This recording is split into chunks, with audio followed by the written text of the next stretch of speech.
Hello everyone, I'm Asha Nayaswami and we're continuing with the essence of the Bhagavad Gita. We're actually making progress, We're up to class 30, so we're like 3/4 of an inch. So I think we'll finish before I die, probably. It'll probably be, we're not really sure. We'll see what happens.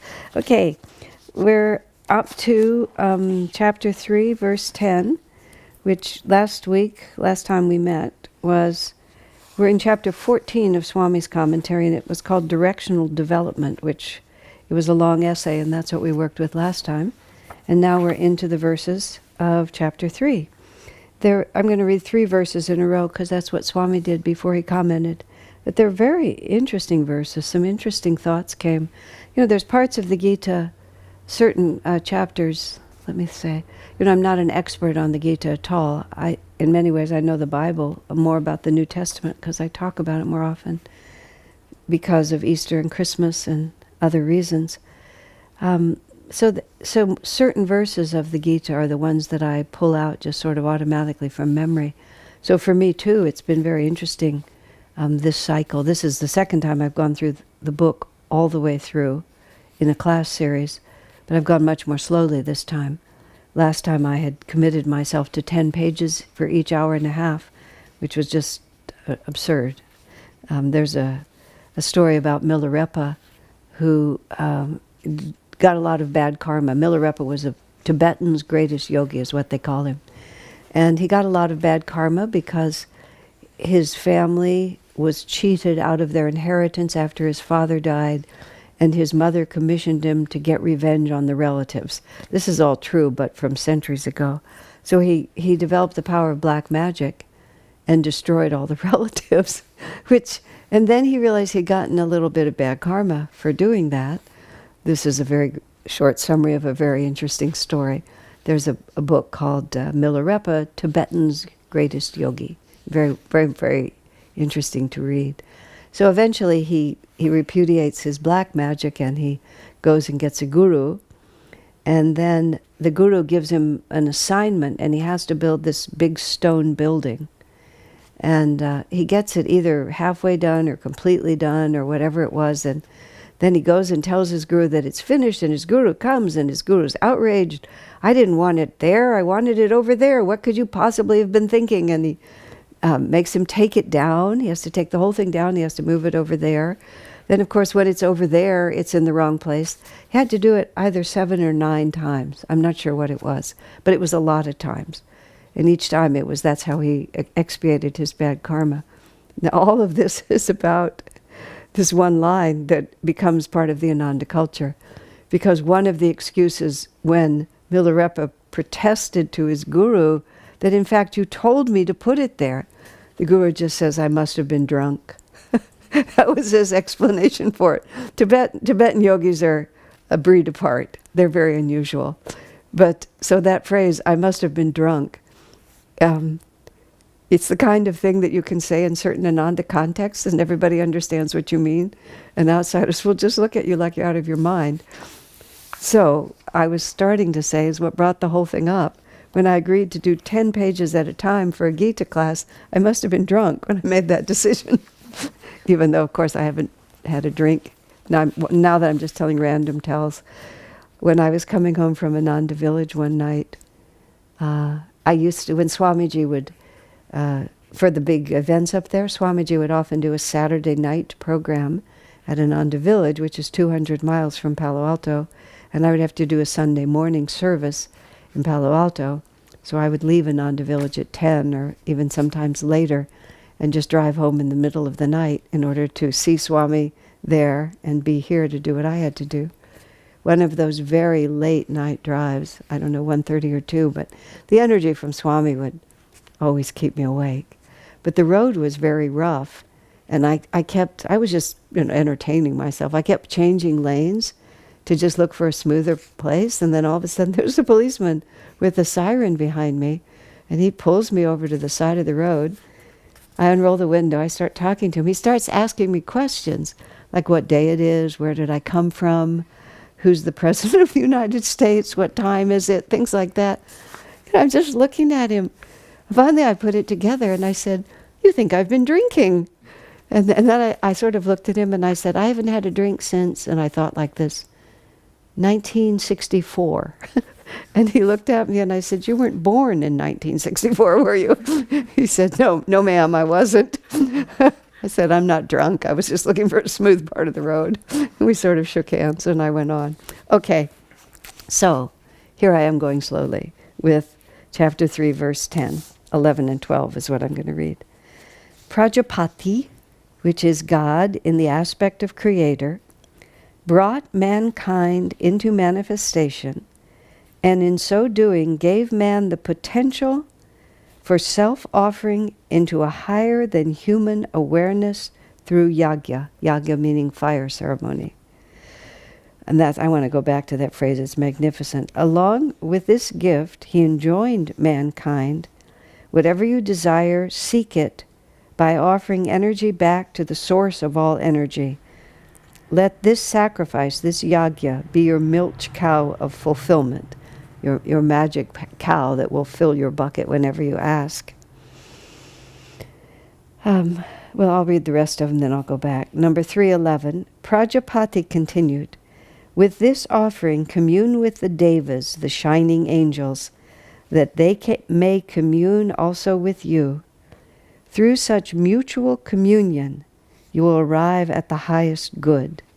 And now number 312, Prajapati concluded, by communion with the devas, you will receive from them the earthly fulfillments you desire. He who enjoys the gifts of the gods without returning due offering of energy to them is verily a thief. Okay, I'm going to just go right back up here to the first line because I was so struck by this. Prajapati, God in the aspect of creator, brought mankind into manifestation. So how did we get here? That's how we got here. It kind of doesn't really answer the question, but it's good enough. Prajapati, the creator, put us here. And when he manifested us, in so doing, he gave man the potential for self-offering into a higher than human awareness through sacrifice. So he gives man the potential for self-offering into higher than human awareness by the practice of sacrifice. Now earlier, last week when I was talking about Swami's essay, Swami was preparing us also for this part of the Gita, where Krishna tells Arjuna that by yagya, by sacrifice, you can get anything you want.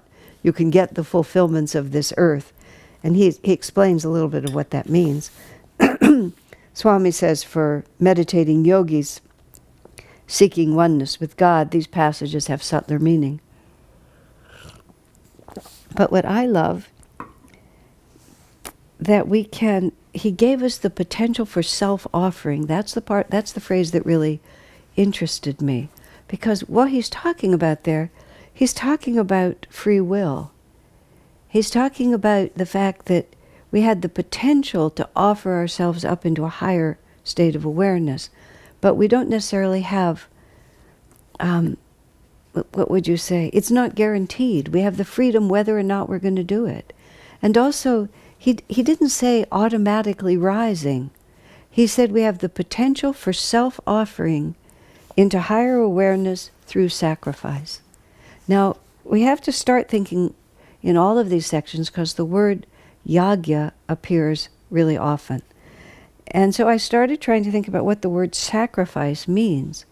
And I'll back up a little bit and I'll use the word tapasya, which is another word that is part of sacrifice. When Swami Chidananda, not the man who's the president of SRF now, but Swami Chidananda, who he's passed now, but he was a disciple of Swami Shivananda, and he became one of Shivananda's most well-known disciples. He became the president of the Divine Life Society in Rishikesh, which was the big spiritual organization that Shivananda had founded. So it was that Swami Chidananda. He and Swami Kriyananda were contemporaries. They had a tremendous amount of love and respect for each other. They were wonderful soul brothers. Let me see if I can keep all the pieces in place if I go just a second. Chidananda came in the 70s. He came to visit Ananda, And when he met Swamiji and he looked around and saw, even in the 70s, what we had managed to accomplish there, Chidananda said, somebody did a lot of tapasya to create this. And Swami said, yes, me, meaning himself. Yes, of course, I did a tremendous amount of tapasya. Tapasya is a very interesting word. When I was with Swamiji in India, visiting there, after he moved there in 2003. He moved there in 2003, and from the early part of 2004, he just had tremendous number of physical challenges. He got double pneumonia. He started developing congestive heart failure. There was a small private hospital not far from the house where he lived.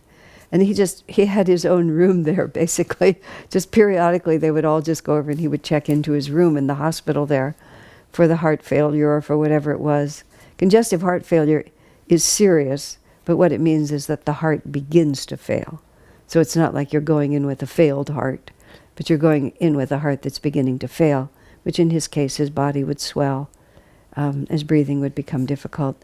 Another reason they would check him into the hospital was because in the hospital was the only place he would rest. If he stayed home, he kept working. In my book, Light Bearer, there's a very humorous conversation among all of us trying to get Swamiji into the hospital about whether or not the ambulance player would play the siren and so on like that. It was very, very fun. You can look it up. But he was in that hospital, and he was there in the hospital bed, and this sadhu who had heard about Swami Kriyananda came to visit him in the hospital, and I happened to be in the room. And the sadhu expressed great sympathy with Swamiji, because there he was in the hospital. Swami just absolutely cheerfully, oh, he said, I'm just doing tapasya to start the work in India. It's nothing to worry about. Just like that, which he was. He was taking the karma, and he was doing the sacrifice, and I'll explain tapasya in those terms, in order to gather the energy. So I asked Swamiji in that context, what do you mean by tapasya? Tapasya means austerities. When you decide to take on tapasya, it would be like, I'll only eat once a day, or I will only eat uncooked food, or I'll stand in cold water up to my neck. I'll hold my arm in the air for the rest of my life. I mean, there's extreme kinds of tapasya. But anything that you do that is a discipline that goes against the natural sense of what comfort would be considered a tapasya. One definition of tapasya, which is not entirely accurate, but it's relevant, is the word devotion. And Sri Yukteswar spoke of tapasya as patience, which I thought was an extremely interesting definition. All of these gives you the nuance of it, so that you don't just think of austerity as suffering. It's not that at all. It's instead of dissipating your energy, you gather your energy. And when you do tapasya for a particular objective, you're gathering your energy so that you will be able to accomplish that. I mean, it's not really that obscure. Any, for example, serious athlete, when he forgoes a great many other things that ordinary people would enjoy, whether it's diet or whether it's free time or whether it's physical ease. He pushes himself, he disciplines himself, he does a lot of tapasya, so that when the time comes that he needs the energy to be able to really excel at what he's doing, he'll have it. And he'll have it because he's gathered it up by his deliberate action. Now, when Swami Kriyananda is in the hospital and has double pneumonia and his heart is beginning to fail, and he calls that tapasya, this is on a much more subtle level than an athlete running 25 miles with a heavy pack on his back. I mean, this is a different kind of energy that's being gathered, but somehow the energy has to come from somewhere. In order to manifest on the physical plane, the energy has to be gathered from somewhere. And that's why so many people who have big dreams never actually accomplish those dreams, because they just think about them, but they don't do the necessary tapasya, which gives them the magnetism and the force to be able to pull out of this scattered universe the energy required to go through, whether it's, concentrated individual accomplishment or the money that's needed or other people's support or whatever it might be. You have to cut through this world. And when you cut through this world through tapasya, by definition, you've become more powerful, at least. Whether your consciousness actually rises depends on how you do it. Because a lot of people who are disciplined and do tapasya use that energy for ego gratification. Now, at least they've learned how to generate energy. That's why people sometimes who are evil, weirdly enough, may actually be more advanced spiritually than people, as Swami said, who may appear to be more pious, but as Swami put it humorously, they just don't have the energy to sin. It's not really that they have pure hearts. It's just that they don't put out energy toward anything. That's why Vivekananda answered a very limp man who came to him and asked him how the man said essentially, how can I realize God, but with hardly 1 ounce of energy? The story goes that Vivekananda then said to him, can you lie? And the man said, lie? I would never tell a lie. He said, can you steal? And he said, no, I would never take anything that isn't mine.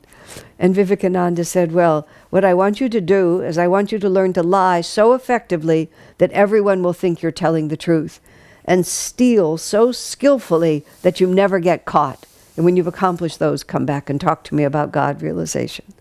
Now, I don't know if the story's even true, but it's apocryphal, because presumably he saw that the man was evil. He didn't have a pure heart. He was just, I don't know what he was trying to do.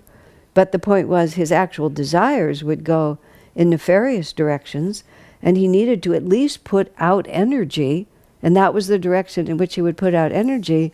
Then once he'd learned to move some energy, Vivekananda could work with him. Swamiji would often say that. He said, I have to have someone who has energy. He said, even if their energy is misdirected, he said, I can work with someone who knows how to put out energy. But people who don't know how to put out energy, Swamiji said, there's nothing much I can do with them. Because, he wasn't dismissing people, but he was saying I can be more helpful if there's some understanding.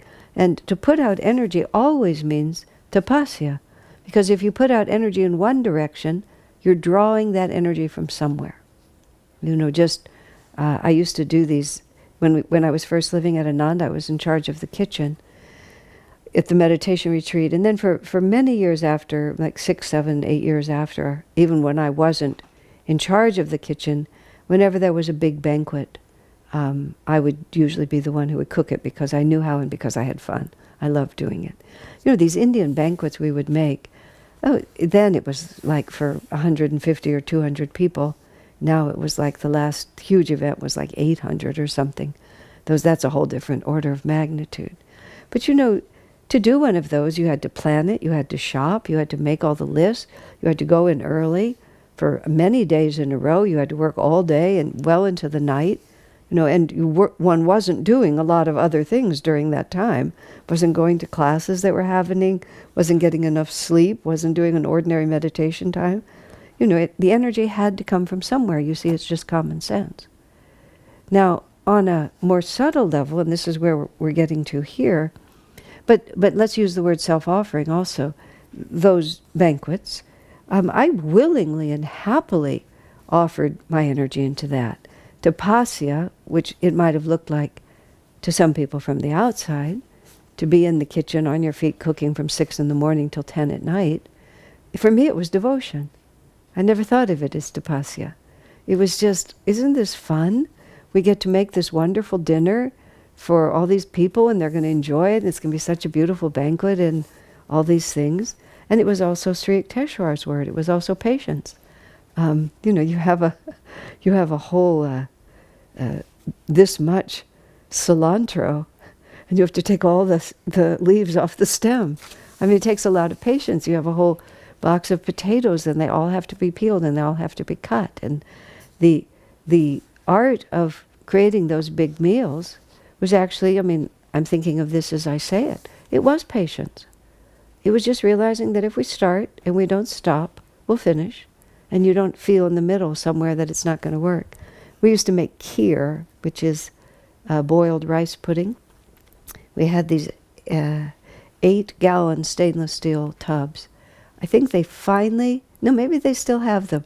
We had them back in the 70s, and they'll probably last 7 generations more. These big things.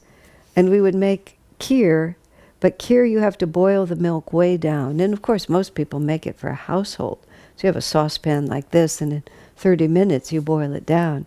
When you had 8 gallons of it, and I would just assign someone, and people would stir it for 1 hour.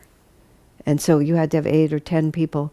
And they would just start, and I would just tell them, just do it. Don't ask, just do it. Because the first hour, nothing. The second hour, nothing. Like the 4th or 5th hour, you would begin to see it thickening.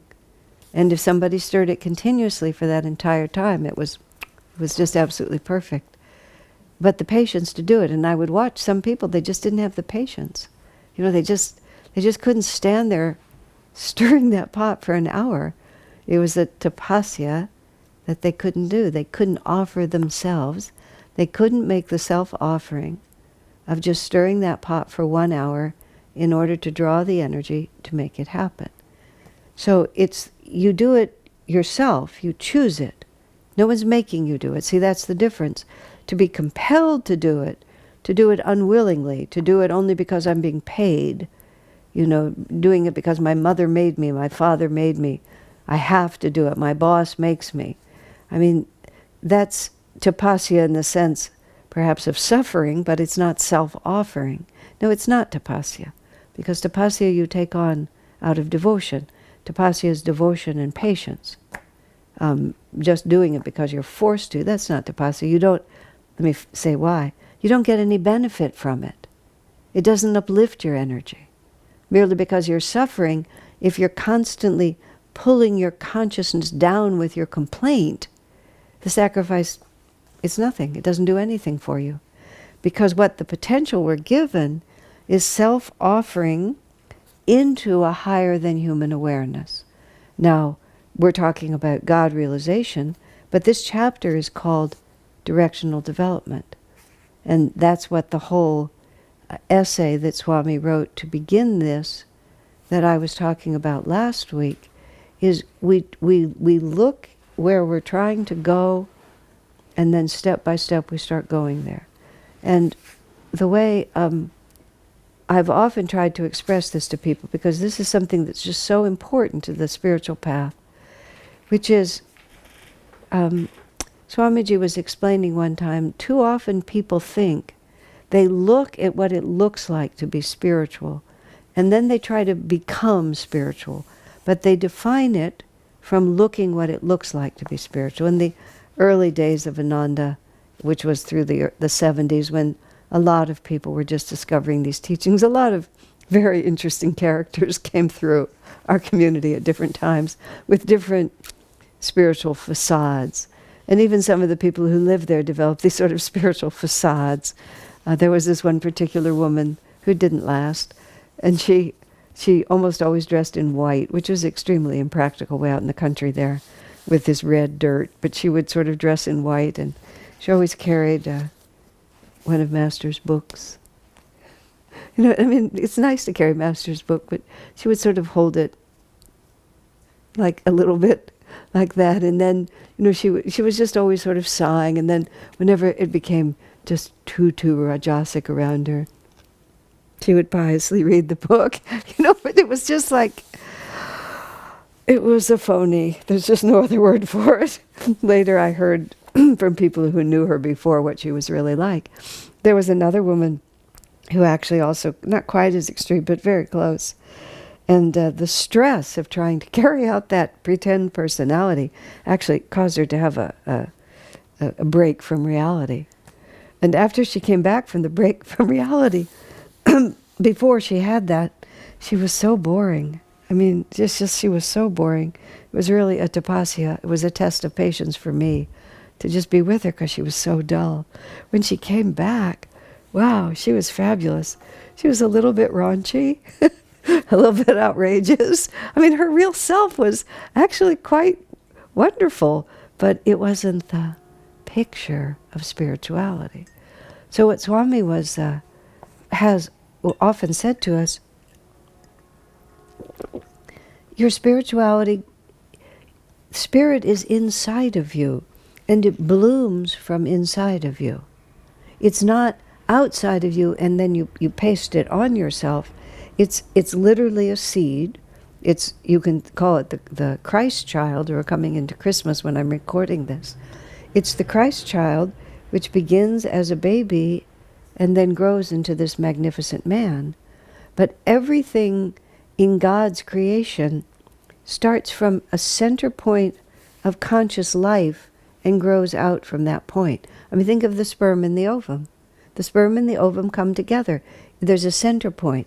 The apple has a seed in the center of it, and and then the next apple, it has to grow into a tree before it's a fruit.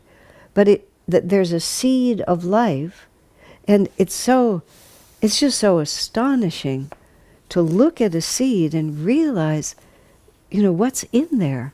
You sort of want to look at it like, where is it? Because of course it's not physical. It's life force. It's life force that has potential. And so when we're manifested, we're life force that has potential. And that potential is that the seed of life within us, if we offer it, if we ourselves choose to use that life in that way, then we can be lifted up to higher awareness. But as I was saying a moment ago, that who we are spiritually, I was talking about putting it on from the outside. Who we are spiritually has to unfold from the inside in terms of who we are. And there's no way, this is directional development, there's no way any of the necessary stages for that to go from the seed to its fulfillment, from the baby Jesus, from the baby Christ consciousness to the full expression of Christ consciousness. Everything has to grow through every stage. I was talking to some friends of mine who are parents of grown children, and I've known them since before the children were born, so I've watched all the children grow. And we were just talking about the adults they've become, the children they used to be, the experiences. Of course, they had many more. I just touched in occasionally. The experiences of those little kids as they gradually came into themselves. Just the whole extraordinary cycle of life. And there was no point in that process when the parents said, I've just had it with you being 6. Let's be 18 tomorrow. There's just no, how do you tell the 6-year-old that he needs to be 18 tomorrow? He can't. There's no way he can do that.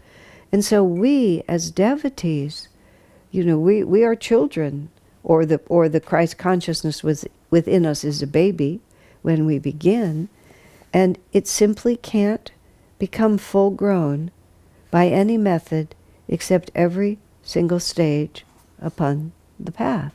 So when we're manifested by the Creator puts within us the potential of self-offering into higher awareness. Greater than human is how we ultimately come to, because we offer ourselves into the divine and become divine. But every step of the way to get to the point where we really can offer ourselves to God, we're turning upward. We're turning upward in the way that we're thinking. Later on in the verses that come a little later, let's see, he doesn't use it yet. He uses the word sin later. But sin is not this sort of strangely theologically imposed curse upon it. Sin is simply anything that causes us, instead of offering ourselves into a higher reality, to offer ourselves into our ego reality and strengthen it, and then keep us bound or even bring our consciousness down from the higher than human awareness, which is our real potential, you see? So no matter where we are on the spiritual path, and this is the more subtle explanation of some of these verses about the importance of sacrifice and the importance of self-offering, is that we must always be thinking, how can I gather energy and give a little more in patience and devotion in an upward way? And it has to be always self-offering. Once we reach the human level, the animals progress automatically. There's just an intuitive flow, and because the animal can't consider its own position and make a decision. You know, you have a puppy that comes into your house, and the puppy had brothers and sisters in the litter, and some of those litter mates may have gone off to who knows where and have a better or worse situation than this particular puppy has. The puppy really can't sit and contemplate the fate of his litter mates. He can't get letters from the ones who are out in the country, and he's in the city. And there's just no way he can see himself as an objective reality. One of my friends was talking to me today about something he'd heard about animal psychology. And it was talking about how the animal experiences emotions, but it doesn't collect them. They don't hang out. The animal just moves from one feeling to another. The example used, and this was just a study, I have no way to comment on it, of zebras. The zebra is just calmly eating grass, just eating the grass. All of a sudden the scent of a lion comes in. The zebra goes into absolute high alert, maybe runs and runs or tries to see, is it really a lion or not a lion?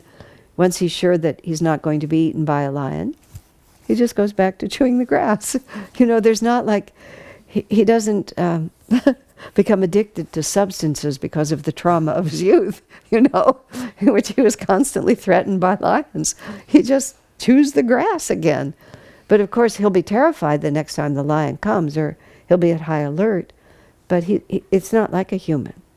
The human consciousness collects, reflects, remembers. But you see, part of that is a problem.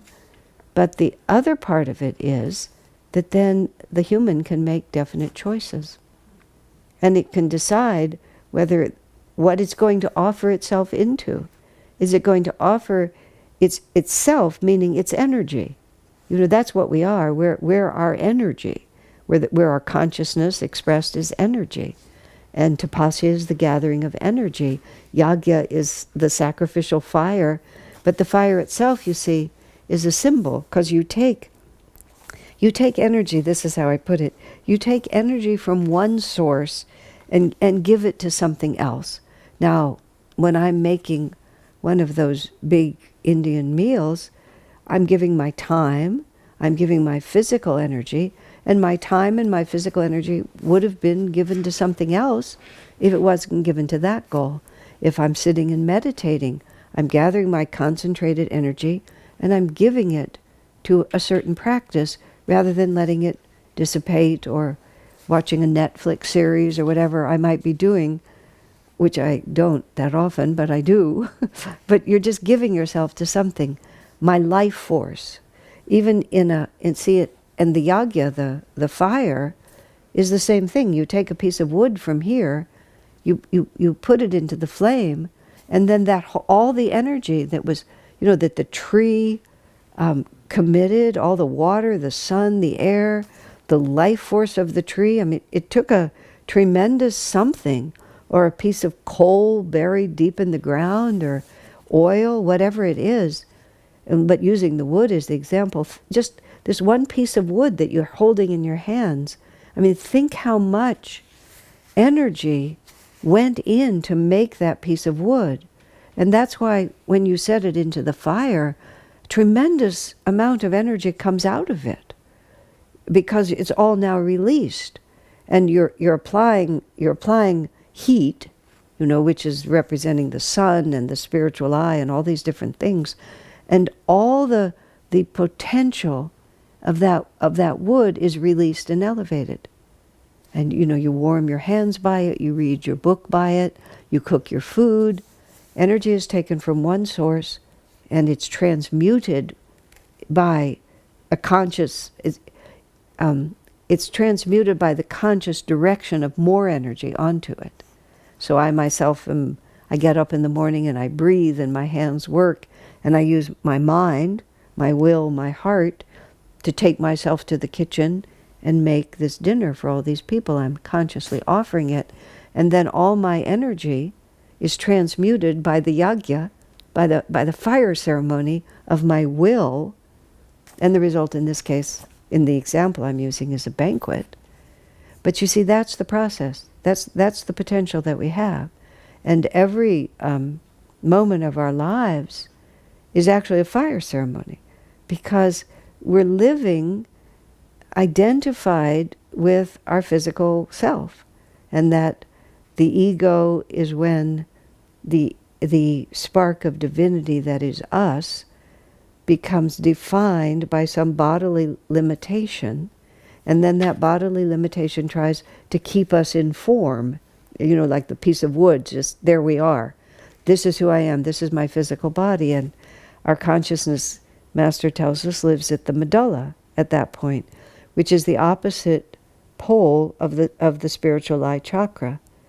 And so at the spiritual eye chakra is the spiritual eye, which is this huge element of light.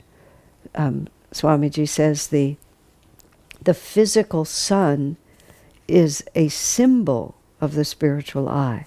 I mean, that just, because we tend to think that the material world is so big and so defining, if you think of the sun, which is the most, the definitive reality of our entire planet, and it's just a symbol of the spiritual eye, meaning it's just, it's a symbol of something is much less than the thing itself. So the sun is merely a symbol of the spiritual eye. And you think of the transforming power of the sun, it evaporates the water from the world and takes it up as rain and sends it back as rain, and it activates the life force in the green plants, and it activates the life force in us. Think of the power of the sun to transform and transform and transform everything. And it's but a symbol of the spiritual eye. So we're here in the medulla. I mean, we're settled in the medulla. This is our perspective. But where we're really trying to be is in the spiritual eye. And when we transform our commitment to the medulla into the transforming light, which is the divine light that comes to us, that we perceive at this point, then all the energy, all the life force that is us becomes what it's meant to be. It's lifted up into higher than human awareness. And every time we do anything, we're always making a decision as to whether or not the decision we make holds and increases the energy of ego identification at the medulla, or whether we self-offer that into the spiritual eye. And now this is again coming back to the fact that it's all directional development. We just do this every time. It's not like every time any little, see, this is how my friend is holding the, like this. Okay, so I'm always supposed to be thinking about God. So this is how I'll always think about God. But there's no power in that. Because in that particular case, in both of those cases, the actual life force was being suppressed. It wasn't being expressed, it was actually being suppressed. Because the life force was really committed to the ego, and rather than actually offering who I am completely into the light, I'm just holding it back and trying to paste something on it. I'm afraid of the energy I have. Now this is getting very complex psychologically, and I don't really want to go there. But, I mean, it's too much of a distraction, and I'm not skilled enough in that field. But the point being, from the moment we're created, we have the potential within us through self-offering to rise to a higher level of awareness. And through yagya, by deliberate direction of our energy, sacrificing one inclination for another inclination. And that's the whole path, just minute by minute. And whether it's sacrificing our unhappiness into the joy of God, our laziness into work that needs to be done, our self-interest into generosity, whatever it is, wherever we stand, we can always offer it up.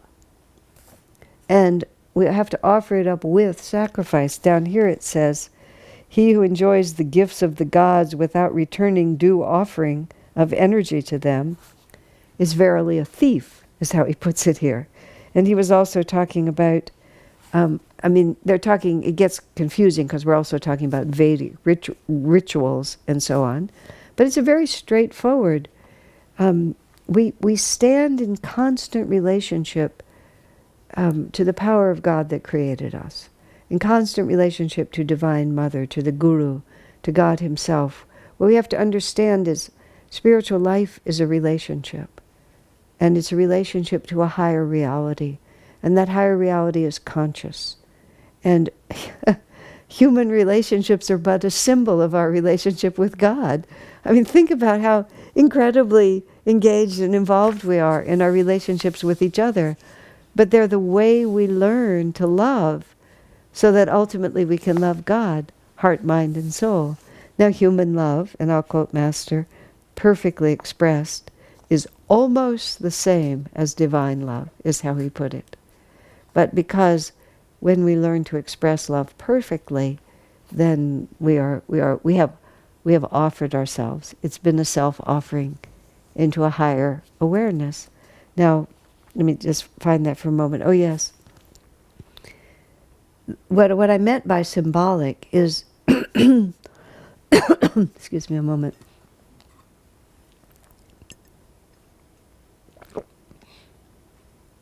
I hope you all are following what I'm saying, because I am figuring it out as I go along. And it's a little convoluted. I'm feeling it, and I hope I'm saying it. We'll just hope for the best here. What I mean by symbolic is it's easier to understand the laws of relationship with human beings. It's harder to understand them with God and with Divine Mother. I mean, we can see from childhood, if we're just greedy and selfish and grab all the toys, nobody wants to play with us. It's like you have to also think of someone else's reality. You have to give. You have to sacrifice what you might want. If there's 2 cookies on the plate, you have to let your friend have one of them. You can't just grab both cookies for yourself. If you're in any kind of a friendship or relationship, you can't just take. You also have to give. And then you have to be able to, when your friend really needs you, you have to be able to put aside your own interests in order to help. I remember just as I grew up and began to sort of understand friendship, and I was blessed fairly early in life to have some very noble people as friends. And I remember the first time someone really took on as his own a difficulty that I was facing and dedicated himself to helping me solve it. It's just very vivid in my mind, because it intuitively, it was magnificent. I just could see, this is what life is supposed to be. And it was also, it made me love that person. And I so wanted then to give back to them. So it was just a little microcosm of life, and what the subject was, what the issue was, I don't even remember. I just remember the dynamic I just described. Well, you see, we're in constant relationship with God. God has given us everything, and it's not as if God will, how do I say it? He's not crabby. He's not going to become petulant, and he's not going to sort of go in a corner and sulk exactly, except if we want to have a love relationship with God, then we have to conduct it as we would conduct any love relationship that we have. And if we just take without giving, so we have to ask ourselves, well, how do I give back to God? And, self-offering in countless ways, serving God in others. When I used to teach the beginning meditation classes here in Palo Alto, which is where I've been living for the last 30-some years, and when I first moved here, which was in 1987, Master's birthday, January, and we had a teaching center going here, but I moved into it with a lot of commitment, and I was just teaching all the classes a lot. But I used to teach a lot of the beginning meditation classes. In about the second or third class of that series, the subject I would always bring up is meditation is a relationship. Because so often people would think about meditation is something I just do within myself. And there's a lot of, I'm talking the end of the 80s. Now meditation is everywhere. When we were teaching then, we were the only game in town, so to speak. Now everybody's teaching meditation. But the meditation we teach is still very different than what most people teach, because what we teach meditation on the divine. We teach meditation to realize God. We teach meditation as a self-offering, a fulfillment of the potential that was given into us from the day we were born, the potential for self-offering to a higher than human awareness. That's the meditation we teach. Other people teach meditation, and it's not invalid. It's just different. Watching the mind, watching the thoughts, and sometimes they're actually proud of the fact that it's non-deistic. It's like somehow you can be spiritual, but you don't have to have God. You can just be non-deistic. No, we're quite deity-oriented here, except, of course, our understanding of God is not theological. It's not fundamental. I'm trying to think what the right word is. It's not religion. It's experiential. It's Satchitananda. It's the ever-existing blissful reality from which we have sprung. But I would try to explain to people, you are using your concentration and sometimes your creative imagination to put yourself in tune with something that's actually there. See, this makes it quite different from visualizing. I visualize the ocean, I relax on the ocean, I see a white unicorn coming, the white unicorn picks me up, we go off into a beautiful garden. All of these things actually can do something for your brain waves and do something for your heart rate and do something for your high blood pressure. It's not like they're not good things, but you're using your imagination to go someplace that's imaginary. Whereas in meditation for self-realization, as Paramahansa Yogananda taught it, in the practice of Kriya Yoga all the way through, we are attuning ourselves to a reality that's already there. And so the nature of the spiritual path is to understand the vibration, to begin to understand what the characteristics of that vibration are, that we can attune ourselves, and then that's what it means to offer yourself into it. It's not like God is there collecting things, just sort of like collecting. It's not that at all. It's that Satchitananda is a vibration. It's a vibration of consciousness that is existing everywhere all the time. It never changes. But what we're offering is we're offering all of the dissonant vibrations through tapasya, through yagya, through sacrifice. We're taking all of the vibrations that hold us at the medulla, and we're offering them in by discipline, by sacrifice, by practice, into the vibration that matches the divine vibration. And that's why, so amazingly, after all the effort, after decades of effort, whenever attunement comes, it's grace. It's just like, it's not, you didn't get there yourself. You just suddenly find yourself there. You're just, it descends upon you. That's how the masters always talk about it. The grace of the guru often. You just feel that it was a gift to you. But if you didn't offer yourself into it and align yourself, because you see, once you align yourself, how can I say it? It's like you're not there anymore. You become that vibration. And when you become that vibration, there's no you to have arrived. You see what happens? It's just like whenever I saw this with Swamiji a lot. Swami would speak or counsel someone or sing, and he just would surrender everything that he was into Master's presence. And then he would, whatever Master wanted to do with him, it would be done. Whether words or advice or vibration or singing, it would just be done. And then people would compliment him on it. And he would say, oh, it's, the grace of Master, God is the doer. And then people would say, yes, but he had to have an instrument like this.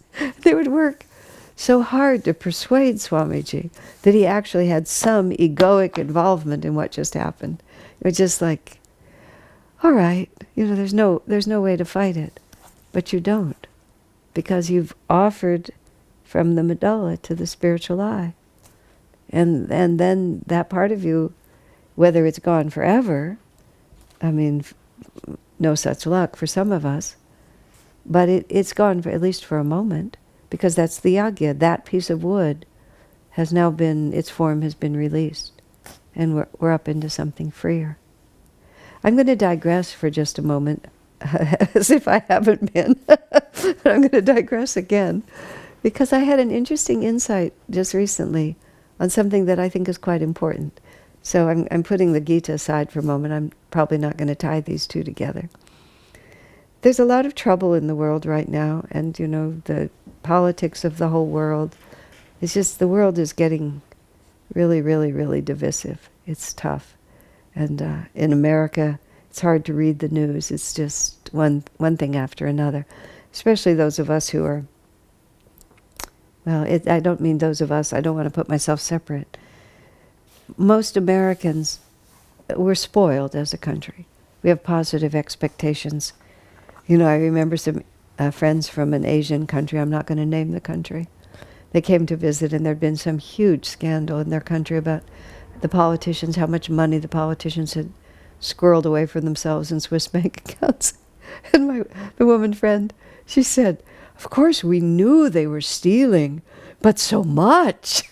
And the alarm was just the quantity, not the fact. And Americans are different. We don't expect them to be stealing. We don't expect them to be so unscrupulous. And so it's been a little hard on us. It's a bit of a loss of innocence. So there's a lot of, and much scarier things, just super scary things that are just going on all over the world. So, but a lot of times for a person like myself, I just don't know where to get into it. I don't know where to take a stand. I can see that lots of dissonant things are happening. There's a lot of darkness, but I don't know where to take a stand, because I can't find a clean, clear spot to stand on. Everything is confused. So Master said in 1952, you don't know what a terrible cataclysm is coming. He said there would be terrible depression, economic collapse. There would be many wars, world wars, many things that haven't actually happened yet. And Swami Kriyananda was constantly reminding us of Master's predictions, to the point where people, didn't want to hear it anymore. He'd start talking, you'd go like that. And almost every year, Swami would announce this was the year, starting in 1972. And it never really was when the big collapse came. Sometimes people would say Swami shouldn't talk about it so much. I said, his guru said it to him. His guru said it to him with so much power, as if it were coming tomorrow. It would be irresponsible of Swamiji not to carry on the message. It's only because, as Swami said, time is a very difficult aspect of prophecy. Even for masters, they can see where the energy inevitably is going, but it's not always clear exactly what. So, Master also said that ultimately there will be a confrontation between light and darkness, and light will triumph, whether that's a war or whatever that is.